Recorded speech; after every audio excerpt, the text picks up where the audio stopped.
जलगांव का रहने वाला विनोद अपनी पत्नी, दो बच्चे और माता पिता के साथ खुद के एक छोटे से घर में रहता था। वो एमआईडीसी के अंदर एक फैक्ट्री में काम करता था। उसकी फैक्ट्री उसके घर से काफ़ी दूरी पर थी, जिस पर वो अपनी बाइक से आता जाता था।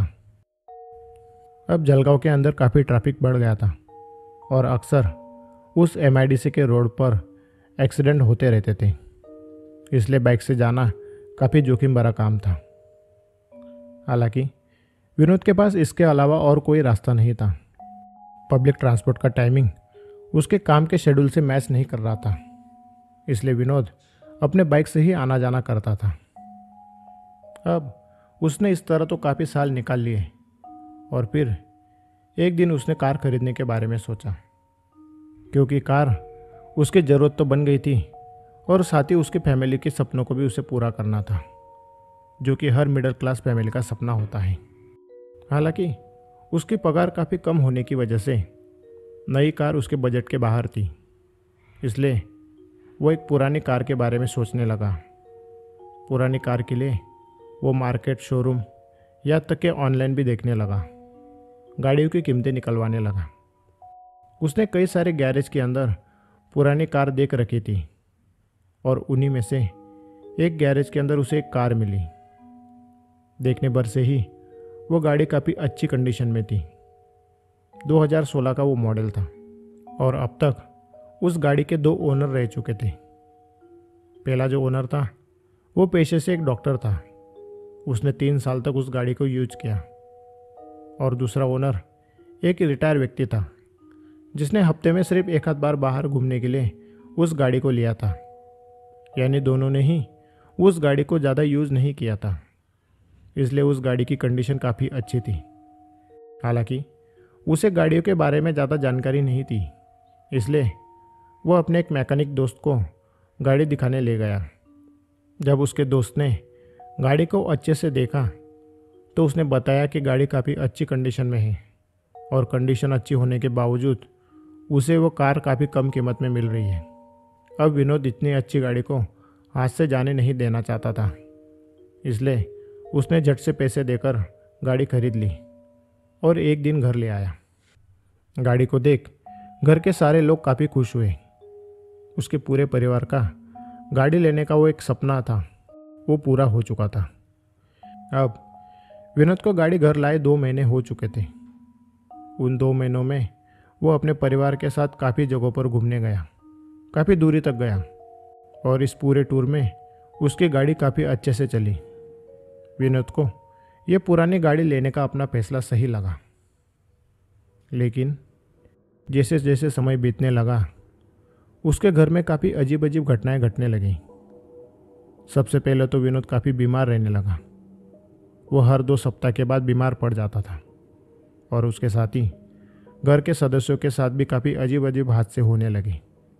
एक बार उसका बच्चा सीढ़ियों से गिर गया, जिससे उसे काफ़ी चोटें आई। दूसरे बच्चे का साइकिल पर एक्सीडेंट हो गया और एक दिन उसके पिताजी को घर के अंदर काम करते वक्त करंट लग गया। अब वो तो भगवान का शुक्र था कि और कुछ ज़्यादा बुरा नहीं हुआ।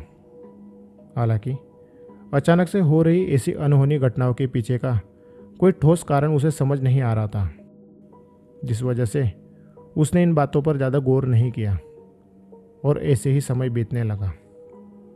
लेकिन एक रात एक अजीब तरह की आवाज़ से उसकी नींद खुली। हालांकि नींद खुलने के बाद वो आवाज़ बंद हो गई थी। विनोद को लगा कि बाहर से कोई आवाज़ आई होगी। शायद रास्ते पर आस पड़ोस के लोग बातें कर रहे होंगे और इस बात की तसल्ली करने के लिए वो खिड़की के पास गया। तभी उसकी नज़र रास्ते पर खड़ी अपनी गाड़ी पर गई। उसने देखा कि गाड़ी के अंदर कोई बैठा हुआ था। विनोद चोर के डर से एकदम घबरा गया और बिना समय गंवाए तेजी से दौड़ता हुआ कमरे के बाहर आया। उसने पास ही पड़ा एक डंडा उठाया, घर का दरवाज़ा खोला और बाहर की लाइट शुरू की। लेकिन जब वो गाड़ी के पास गया तो गाड़ी के अंदर कोई नहीं था। गाड़ी के सारे दरवाजे अच्छे से बंद थे, कांच सही सलामत थे और गाड़ी के पास संदेहजनक कुछ भी नहीं था। उसने आसपास अच्छे से देखा तो रास्ता पूरी तरह से खाली और सुनसान था। दूर दूर तक कोई नहीं था। अब जाहिर था कि अगर कोई गाड़ी के अंदर दाखिल हुआ होता तो गाड़ी के दरवाजे खुले हुए होते या कुछ टूटा फूटा होता, लेकिन गाड़ी सही सलामत थी। तब उसे लगने लगा कि शायद नींद में उसने किसी परछाई को देखा होगा और उसे चोर समझने की गलती की होगी। जब गाड़ी सही सलामत होने की उसे तसल्ली हो गई तो वह घर के अंदर चला गया। और फिर ऐसे ही कुछ सामान्य दिन बीत गए। वो हमेशा की तरह गाड़ी से काम पर जाता और रात को लौटता। अब उसके पास कार थी तो आते वक्त वो हमेशा अपने दोस्तों को साथ लेकर आता। लेकिन एक शाम ऑफिस में ज़्यादा काम होने की वजह से उसे लेट हो गया। लेट होने की वजह से उसके दोस्त पहले ही जा चुके थे। ऑफिस के अंदर वो अकेला ही बचा था और तकरीबन 8:30 के करीब वो घर की ओर निकला। उस वक्त रास्ते में काफ़ी ट्रैफिक था और विनोद गाने सुनता हुआ गाड़ी चला रहा था। कुछ आधा ही रास्ता पार किया होगा कि तभी उसे अचानक से गाड़ी के अंदर ठंड महसूस होने लगी। लग रहा था जैसे उसकी पिछली सीट पर किसी ने फ्रिज खोल दिया हो। और तभी उसके कान के पास एक अजीब सी दर्द से कराहने वाली आवाज़ सुनाई दी। विनोद ने एकदम से डर के मारे गाड़ी के ब्रेक दबाए। ट्रैफिक के अंदर अचानक से उसकी गाड़ी रुकने की वजह से उसके पीछे वाले लोग चिल्लाने लगे, लेकिन उसका ट्रैफिक की ओर ध्यान नहीं था।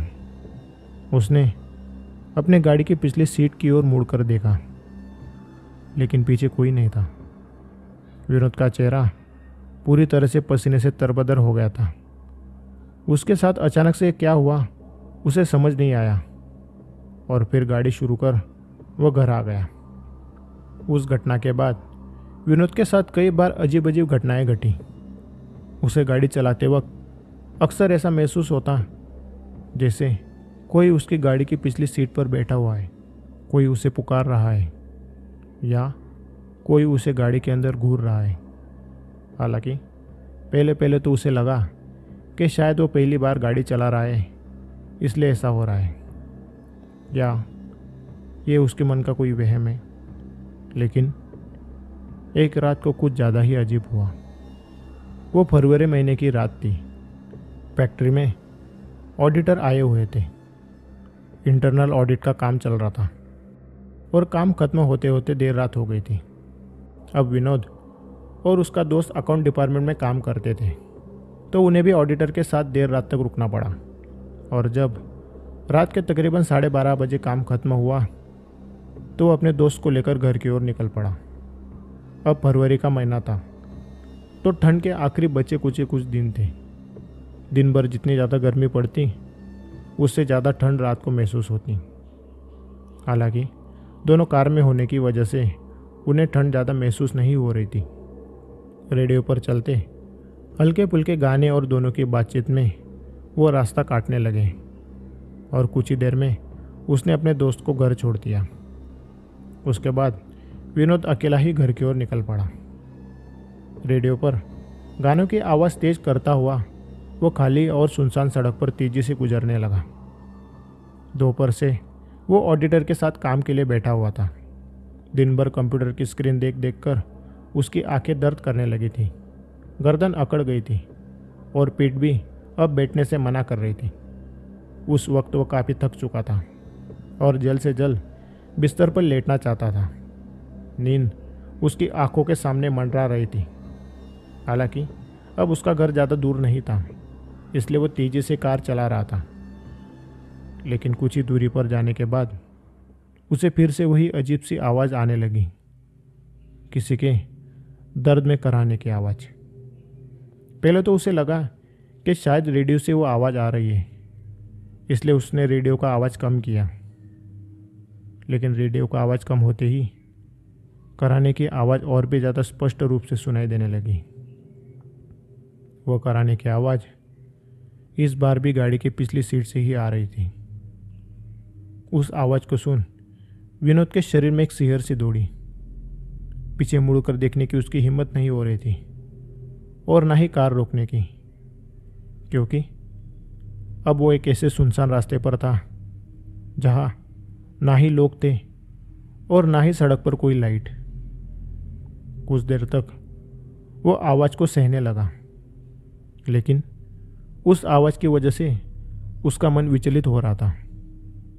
अपने मन को कई बार समझाने के बावजूद पीछे देखकर तसल्ली करने के लिए वो अपने आप को रोक नहीं पा रहा था। और आखिरकार उसने रियर मिरर में पिछली सीट की ओर देखा और फिर उसका पूरा शरीर ठंडा पड़ गया। पिछली सीट पर सफ़ेद कपड़ों के अंदर एक औरत बैठी हुई थी। उसने अस्पताल में मरीजों को पहनाए जाने वाले कपड़े पहने हुए थे, जिस पर खून के कई सारे धब्बे लगे हुए थे। उसके बाल बिखरे हुए थे और चेहरे पर कई सारे घाव थे। विनोद और उस औरत की मिरर के अंदर ही एक नज़र हो गई। विनोद ने डर के मारे जोर से ब्रेक दबाया, लेकिन गाड़ी नहीं रुकी। गाड़ी उल्टा और तेजी से चलने लगी। विनोद को समझ नहीं आ रहा था कि वो क्या करे। तभी पीछे से उस औरत ने विनोद की गर्दन पकड़ ली। उसके बर्फ जैसे ठंडे और खून से सने हाथों के स्पर्श से विनोद और भी ज़्यादा डर गया। वो चलती गाड़ी से उतरने की कोशिश करने लगा, लेकिन गाड़ी के दरवाजे भी नहीं खुल रहे थे। उस औरत ने विनोद के गले को पूरी तरह से जकड़ लिया, जिससे उसका दम घुटने लगा। स्टीयरिंग पर से भी पकड़ ढीली हो गई और पैर भी हिल नहीं पा रहे थे। उसकी आंखों के सामने धीरे धीरे अंधेरा छाने लगा। तभी एक जोर की धड़क सुनाई दी और विनोद की आंखों के सामने अंधेरा छा गया। जब उसे होश आया तो एक सरकारी अस्पताल में था। उसके आसपास उसकी फैमिली के लोग और उसके दोस्त खड़े थे।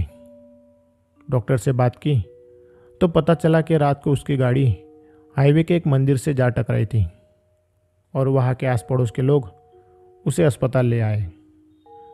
इस हादसे की वजह से विनोद के सिर पर चोट आ गई थी, दाहिने हाथ की हड्डी चटक गई थी और बाकी शरीर पर खरोचों के अलावा ज़्यादा गंभीर चोटें नहीं थी। अब उसने घर वालों को उस रात के बारे में कुछ भी नहीं बताया, क्योंकि वो उन्हें डराने वाला नहीं था। हालांकि कुछ समय बाद उसने अपने दोस्त को उस रात घटी सारी घटना बताई। अब विनोद कभी शराब नहीं पीता था, इसलिए उसके दोस्त को उसकी बात पर थोड़ा बहुत भरोसा हो गया। जब विनोद पूरी तरह से स्वस्थ हो गया, तब उसने अपने दोस्त के साथ मिलकर उस गाड़ी के बारे में तहकीकात करने की सोची।